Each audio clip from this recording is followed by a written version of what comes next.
क्या कुछ कहना चाहोगे, प्लीज़ बताइए। तो अब वो शो का कॉन्सेप्ट ही है उनसे very light way in a very fun manner, सबकी बजाई जाती है थोड़ी और सबसे थोड़ी अंदर की गॉसिप्स निकलवाई जाती है। तो आई थिंक शो का सबसे फन पार्ट यही है कि किसी को भी हम कुछ भी बोल सकते हैं और वो भी उसको बहुत लाइट मैनर में लेते हैं। साथ ही क्या कुछ कहना चाहोगे, आपको गेम लग रहा है? गेम है, सभी के रिव्यूज़ बहुत अलग अलग आ रहे हैं और रिसेंटली जो वीकेंड का वार हुआ है उसमें बहुत सारी खतरनाक जी। जी। तो ऑनेस्टली मुझे इतना बिग बॉस जितना अमेजिंग होता है हमेशा और जितनी एक्सपेक्टेशंस होती हैं उतना अमेजिंग नहीं लग रहा है। बहुत सारी चीज़ें ऐसे लग रहा है कि कंटेस्टेंट ना स्टडी करके आए हैं पहले के सीजन्स, तो बहुत सारी सिमिलर चीज़ें करने की कोशिश कर रहे हैं, इस वजह से थोड़ा फेक लग रहा है वो सब। बट ये वीकेंड का वार तो बहुत ही सॉलिड था। मतलब सलमान जी ने बहुत बैंड बजाई लोगों की, जैसे प्रियंका की भी बहुत बोला गया उनको कि वो सबके मामले में टांग अड़ाती है। सुम्बुल की बहुत क्लास हुई। तो आई थिंक ये बहुत हैवी था सबके लिए लेना, even as a viewer I felt it was very heavy to take. तो I think show overall for me it's not one of my favourite seasons, but yeah it's going okay, like nothing great for me actually. पर गौतम के लिए आप क्या कहना चाहोगे? Because हाल ही में जब हमने गौतम से बात की है, गौतम का कहना ये था कि मुझे इस शो में रहना चाहिए था लेकिन मेरे साथ पार्शलिटी हुई है, मुझे वोट ज़्यादा मिले हैं। तो आपका क्या रिएक्शन? देखिए जब भी गौतम डेंजर जोन में थे, एलिमिनेशन नॉमिनेटेड थे, तो उनके साथ आई थिंक सौंदर्या और शालीन और टीना नॉमिनेटेड थे। तो आई डोंट थिंक सो कि मैं उनसे मिली थी अपने शो पर, तो वो बहुत डिसबिलीफ में थे कि वो निकल गए हैं। And I think even I think Gautam shouldn't have gone, he was I think वो सौंदर्या से तो बेटर थे गेम में भी अपने। So even I think it's, मैं ये नहीं बोलूँगी गलत हुआ है या वोट्स मुझे ज़्यादा उनको ज़्यादा आएगा वो मुझे नहीं पता ऑफकोर्स, बट हाँ उनको नहीं जाना चाहिए था according to me also, like this is not his time to leave the show.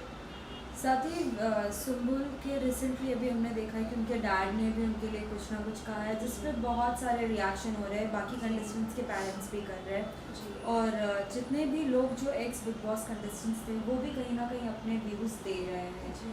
आपका क्या कहना है इस पर? देखिए अभी ना it's a very sensitive topic right now कि बोला गया उनको एक चीज़ बोली गई कि आप उनसे ऑब्सेस्ड हैं और उनका ये कहना था कि ऐसा कुछ नहीं है मेरी तरफ से।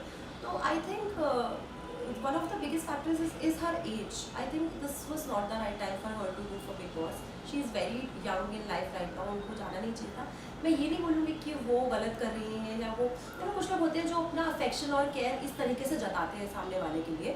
तो मे बी वो उनका अपना केयर और अफेक्शन दिखाने का तरीका है एज अ फ्रेंड।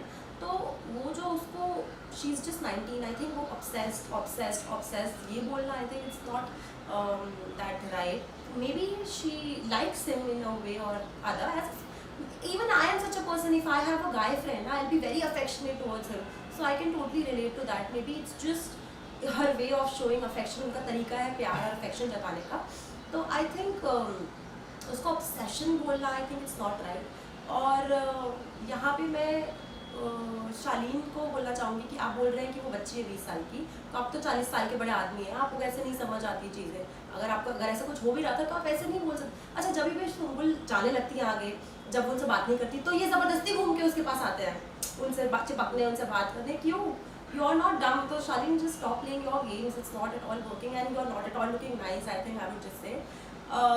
टीना भी कम नहीं है। मैं भी देख रही थी कल या परसों का एपिसोड था या वो प्रोमोज था जिसमें वो बोल रही है कि सुम्बुल ने मेरा स्टैंड नहीं लिया। क्यों भाई? Now she is maintaining her distance from all of you. तो आप अपना गेम खेलो ना, वो आपका स्टैंड क्यों ले? आप ही थे जिन्होंने इस चीज़ को इतना पोक कर करके सुम्बुल ऑब्सेस्ड है बनाया। So now just let her play her own game. वो आपके लिए स्टैंड क्यों ले? मुझे समझ नहीं आता। And even Sumbul I would she now has to get back in the game. बहुत हो गया रोना धोना, ये forget it, this is not a daily show. You play your own game, छोड़ दो। आपकी दोस्ती किसी को नहीं समझ आती है, छोड़ दो ना। और आप I don't think so she has any need to give clarifications कि हाँ नहीं ये मेरा ऑब्सेशन नहीं है। It's okay, let everyone think whatever they want to think, you just play your own game. Right.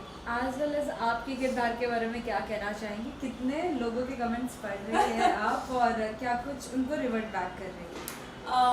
Big बस पे तो मेरा एक नया कैरेक्टर इंट्रोड्यूस हुआ है जिसका नाम है बिमला, जो कि बिहार से आई है और कृष्णा की साफ सफाई करने वाली है। And she is amazing, I am in love with her. ऐसा पहली बारी मैंने कोई किरदार निभाया जिसमें मुझे एकदम वो भोजपुरी ऐसा लैंग्वेज में बात करना है।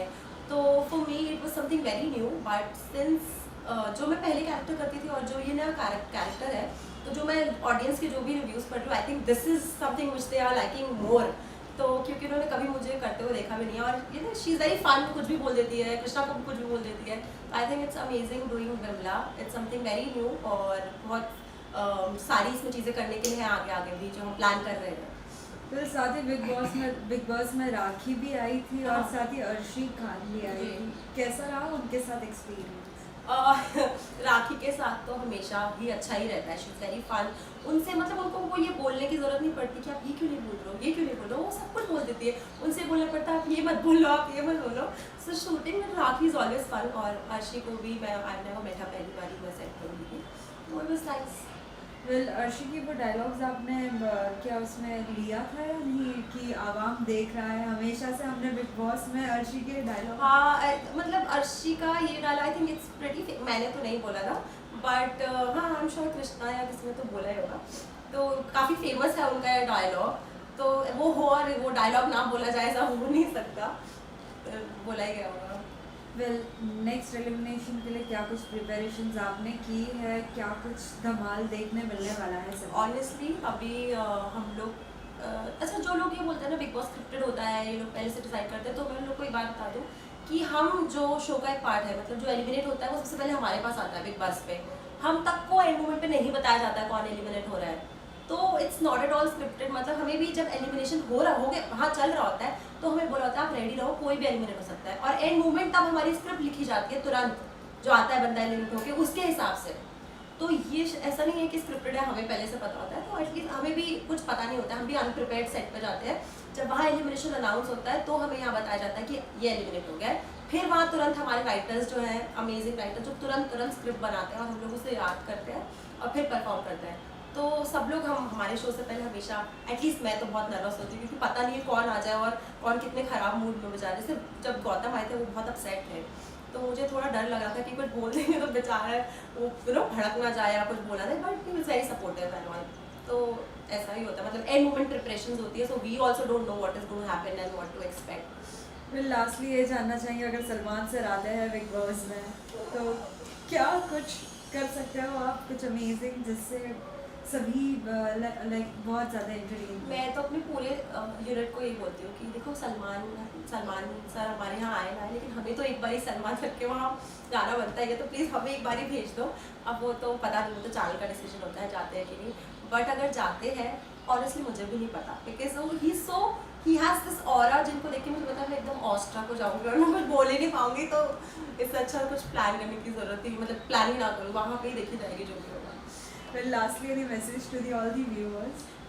मैं अपने सभी दर्शकों को बोलूँगी कि ऐसे ही हमारा शो बिग बॉस देखते रहिए और उसे ढेर सारा प्यार दीजिए। And I am very glad कि आप लोग इतना पसंद कर रहे हो शो को। मुझे बहुत सारे कमेंट्स आते हैं मेरे सोशल मीडिया पे, तो इसी तरीके से आप हमें प्यार करते रहिए, हमें सपोर्ट करते रहिए और हम लोग आपको एंटरटेन करते रहिए।